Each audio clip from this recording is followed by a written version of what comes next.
नमस्कार प्यारे साथियों, बी गुड क्लासेस में आपका फिर से स्वागत है। अपन न्यूमेरिकल के 5 क्वेश्चंस डेली हल कर रहे हैं। ये क्वेश्चंस वो है जो आपके टेक्निकल हेल्पर के एग्जाम में पूछे गए थे। और किस तारीख को पूछे गए थे? तो 23 अगस्त 2018 को जो सेकेंड शिफ्ट का एग्जाम हुआ था, है ना।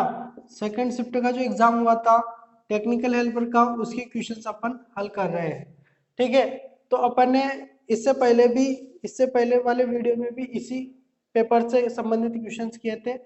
आज अपन जो क्वेश्चन से स्टार्ट करने वाले हैं, ये क्वेश्चंस मैंने आपको कल करने के लिए दिया था। तो इस क्वेश्चंस को अपन पहले हल कर लेते हैं। क्वेश्चन है अपना, भारत में 230 वोल्ट घरेलू एसी मुख्य आपूर्ति वोल्टेज की मानक आवृत्ति है। देखिए, बहुत ही सिंपल तरीके का क्वेश्चन है ना। और ये सभी बच्चों को पता होगा मेरे हिसाब से, क्योंकि भारत में 230 वोल्ट घरेलू एसी मुख्य आपूर्ति वोल्टेज की मानक जो आवृत्ति है, यहाँ पर 230 दिया गया है। इस जगह अगर 415 भी दे देता और कहता क्या कि एसी, तो आपको हमेशा ध्यान रखना है फ्रीक्वेंसी का मान रखा गया है 50 हर्ट्ज। अगर अधिकतम माने तो अधिकतम जो 50 के पास वाला रहेगा ना, वही सही रहेगा, जैसे कि 51 या 52, ये तो है अधिकतम में। ठीक है, और न्यूनतम में अगर कोई आपसे बात कर ले या पूछ ले तो 48 49, ठीक है, ये न्यूनतम रहेगा। ये ध्यान रखना, ये इसके आसपास वाले भी आपसे पूछ सकते हैं। तो 50 हर्ट्ज किस ऑप्शन में? बी ऑप्शन में। तो कंप्लीटली अपना बी ऑप्शन यहाँ पर कंप्लीटली सही आंसर रहेगा। अगर इसकी दक्षता की बात करें कि इसकी दक्षता क्या है, तो 3% टॉलरेंस। ठीक है। हाँ, अगला क्वेश्चन है जो कि आज का पहला अपना क्वेश्चन रहेगा।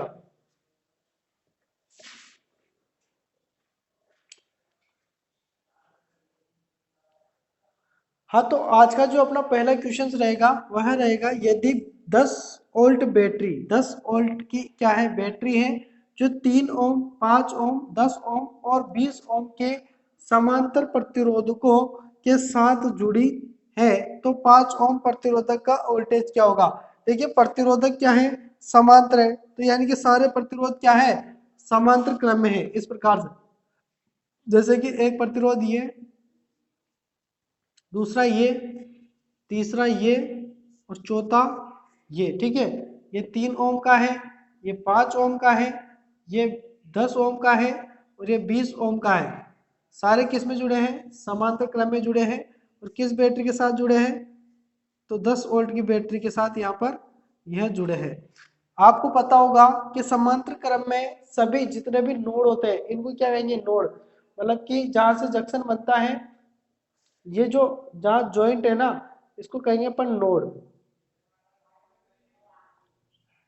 ठीक है, नोड, ध्यान रखना। तो जिस नोड बनते हैं वहां पर धारा तो क्या रहती है? अलग अलग रहती है। और वोल्टेज क्या रहते हैं? समान रहते हैं। तो यानी कि 20 ओम को भी 10 वोल्ट मिलेगा, 10 ओम को भी 10 वोल्ट मिलेगा, 5 ओम को भी 10 वोल्ट मिलेगा और 3 ओम को भी 10 वोल्ट मिलेगा। तो यहाँ पर 5 ओम को कितना मिलेगा?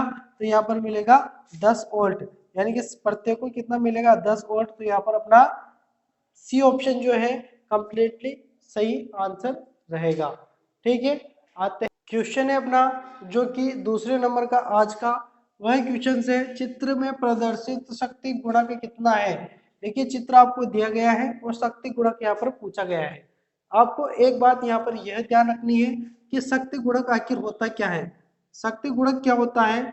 शक्ति गुणक होता है कोस थीटा। ठीक है, कोस थीटा जो होता है, यह होता है 0 से 1, ये इसका मान होता है। 0 से 1 अपन को यहाँ पर शक्ति गुणक पूछा गया है, तो इसका जो फॉर्मूला है कोस थीटा बराबर R/Z। ठीक है, कोस थीटा R/Z। अब अपने यहाँ पर मान रखेंगे तो R बराबर तो अपने को 3 दिया गया है, यहाँ पर 3 दिया गया है R बराबर। ठीक है, बटा Z। तो Z क्या होता है? यहाँ पर Z नहीं दिया गया है अपन को, यहाँ पर अपन को XL दिया गया है।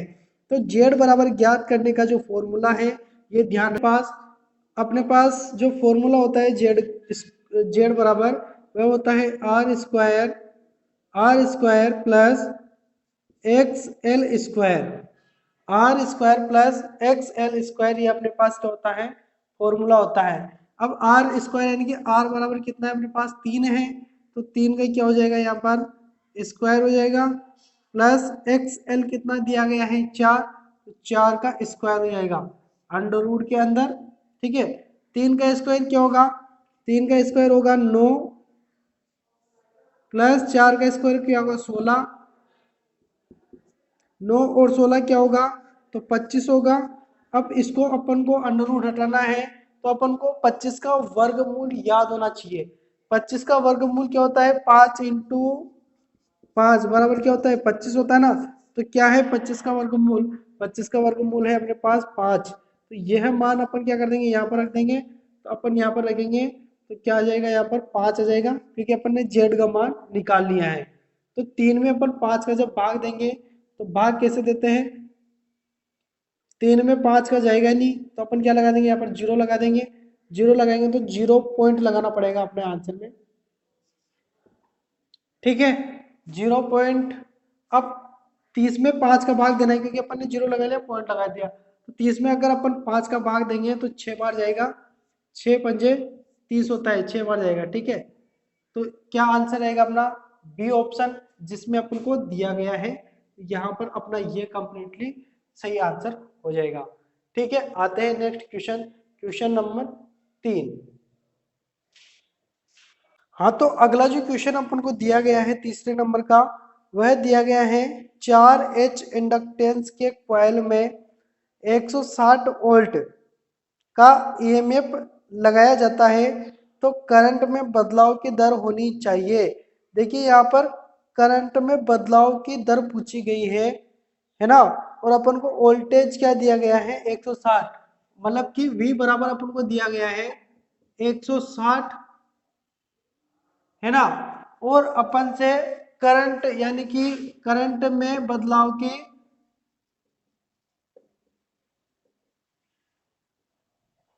दर, ये अपन को क्या करना है यहाँ पर ज्ञात करना है। देखिए इसके लिए क्या फॉर्मूला होता है, V बराबर L इंटू डी आई बटा डी टी अपने पास यहाँ पर फॉर्मूला होता है। ठीक है, V बराबर L इंटू डी आई बटा डी टी अपने पास क्या होता है, फॉर्मूला होता है। अब अपन को देखिए यहाँ पर H जो होता है ना, यहाँ पर दिया है अपन को 4H, 4 हेनरी, मतलब कि H का मतलब क्या होता है हेनरी, हेनरी को अपन कहेंगे प्रेरकत्व, प्रेरकत्व जिसको अपन एल से लिखते हैं, ये भी आप ध्यान रखना, एल से लिखते हैं, जो कि कितना दिया अपन को 4 दिया गया है। अब अपन इस फॉर्मूले में यह मान रख देते हैं। अब देखिए अपन को क्या याद करना है, करंट में बदलाव की दर, तो देखिए करंट में बदलाव की दर जो होती है ना, इसको अपन कैसे लिखेंगे, बदलाव की दर को कैसे लिखेंगे, डी आई बटा डी टी के रूप में लिखेंगे, डी आई बटा डी टी के रूप में अपन लिखेंगे। तो अपन को डी आई बटा डी टी का रूप ज्ञात करना है, तो इसको एल को क्या कर देता हूं मैं, इधर लेके आ जाता हूं। तो यहाँ पर देखिए इसको कैसे लेके आएंगे, यहाँ पर नीचे रख देता हूं, डी आई बटा डी टी, है ना, एल इसके नीचे आ जाएगा, तो V बटा एल हो जाएगा। V अपने पास 160 है और L अपने पास 4 है, 4 से 160 को काटेंगे कितने बार कटेगा, 40 बार कटेगा, तो अपना 40 आंसर कंप्लीटली यहाँ पर सही आंसर हो जाएगा। ठीक है, आते हैं अपन नेक्स्ट क्वेश्चन पर। नेक्स्ट क्वेश्चन,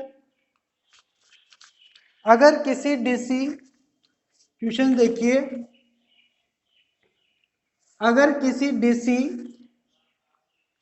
मोटर के वेग ईएमएफ और रफ्तार को 2 गुना कर दिया जाता है, तो मोटर में उत्पन्न होने वाला टॉर्क क्या होगा। देखिए यहाँ पर टॉर्क का संबंध पूछा है, और कहा क्या गया है कि यहाँ पर क्या क्या किया गया है कि वेग ईएमएफ को भी 2 गुना कर दिया गया है, टॉर्क बराबर वेग ईएमएफ को भी क्या कर दिया गया है 2 गुना कर दिया गया है। इसके लिए, और उसी के साथ इसकी चाल को भी क्या कर दिया गया है, 2 गुना कर दिया गया है। अपन को यहाँ पर ये याद होना चाहिए टॉर्क बराबर क्या क्या होता है। टॉर्क ईएमएफ इंटू आर्मेचर धारा इंटू 60/2 पाई n होता है ना। अब अपन को यहाँ पर क्या क्या संबंध दिया गया है, टॉर्क का दिया गया है, बैक ईएमएफ और गति को अपन एन से लिखते हैं और बैक ईएमएफ है। तो टॉर्क बराबर बैक ईएमएफ ऊपर की ओर है और यह इसके समानुपाती है टॉर्क के बैक ईएमएफ, और ये क्या है, गति